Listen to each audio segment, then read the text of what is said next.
7 બસોનું લોકાર્પણ કરી લીલી ઝંડી આપી।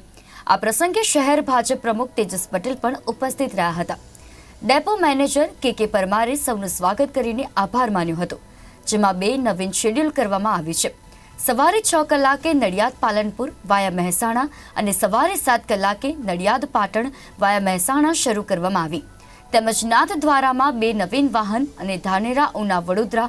નવીન વાહનની ફાળવણી કરવામાં આવી છે। મોટી સંખ્યામાં મુસાફરો અને સ્ટાફ ઉપસ્થિત રહ્યો, જેનો લાભ બ્રહ્મશ્રી સંસ્કારધામમાં અભ્યાસ કરતા વિદ્યાર્થીઓને અને બનાસકાંઠા બ્રહ્મ સમાજના અને અહીં રહેતા પરિવારોને તેનો મોટો લાભ મળશે।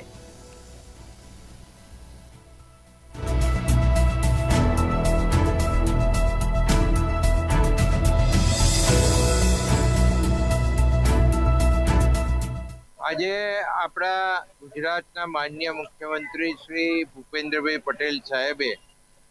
ગુજરાતની અંદર નવી બસો લઈને નવી સુવિધા ઊભી કરવા માટે યાત્રીઓને કોઈ પણ જાતની તકલીફ ના પડે અને જે માગેલા રૂટ છે એ માગેલા રૂટ તમામ ધારાસભ્યોને પોતાના મત વિસ્તારમાંથી જવા આવવા માટે મળે એ માટેનું આયોજન કરવામાં આવ્યું હતું અને એમાં હર્ષભાઈ સંઘવી સાહેબ, જેમને એસટી ડિપાર્ટમેન્ટનો હવાલો છે મંત્રી તરીકેનો, એમને પણ 2 દિવસની અંદર લગભગ 300 ઉપર બસો આ ડિપાર્ટમેન્ટને આપીને જુદા જુદા રૂટ ચાલુ કરવા માટે જે આયોજન કર્યું હતું એના ભાગરૂપે આજે નડિયાદ માટે ટોટલ 7 બસો આપણને નવી ફાળવી છે અને આ 7 બસોના રૂટની અંદર નડિયાદ શ્રીનાથ દ્વારાની 2 બસો, એટલે એક જશે અને એક પાછી આવશે, એ રીતનું આયોજન। એ રીતે નડિયાદ પાલનપુરની બસ વાયા મહેસાણા, નડિયાદ પાટણની બસ, નડિયાદ ધાનેરાની બસ, નડિયાદ ઝાલોદની બસ વાયા ઉના, નડિયાદ વડોદરાની બસ, આટલા રૂટ અત્યારે આપણને આપ્યા છે। હજુ પણ મેં 2 રૂટ જે માગ્યા છે એમાં એક નડિયાદ સારંગપુર, જે આપણું પવિત્ર યાત્રાધામ છે, એનો એક રૂટ છે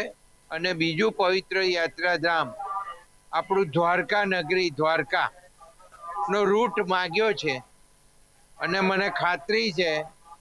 કે આવનારા આ 2-3 દિવસોની અંદર જ કદાચ આ રૂટ શરૂ થઈ જશે અને નડિયાદના લોકોને, નડિયાદના પ્રજાજનોને, આજુબાજુના જિલ્લાના લોકોને અહીંથી સીધી બસ દ્વારકાની અને સારંગપુરની મળે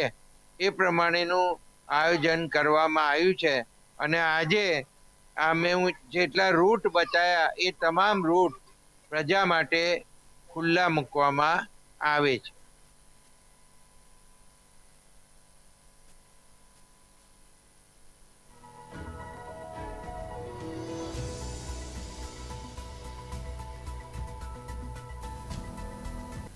ભારત જોડો ન્યાય યાત્રાને લઈ રાહુલ ગાંધી સુરત જિલ્લાના બારડોલીમાં પ્રવેશ્યા હતી।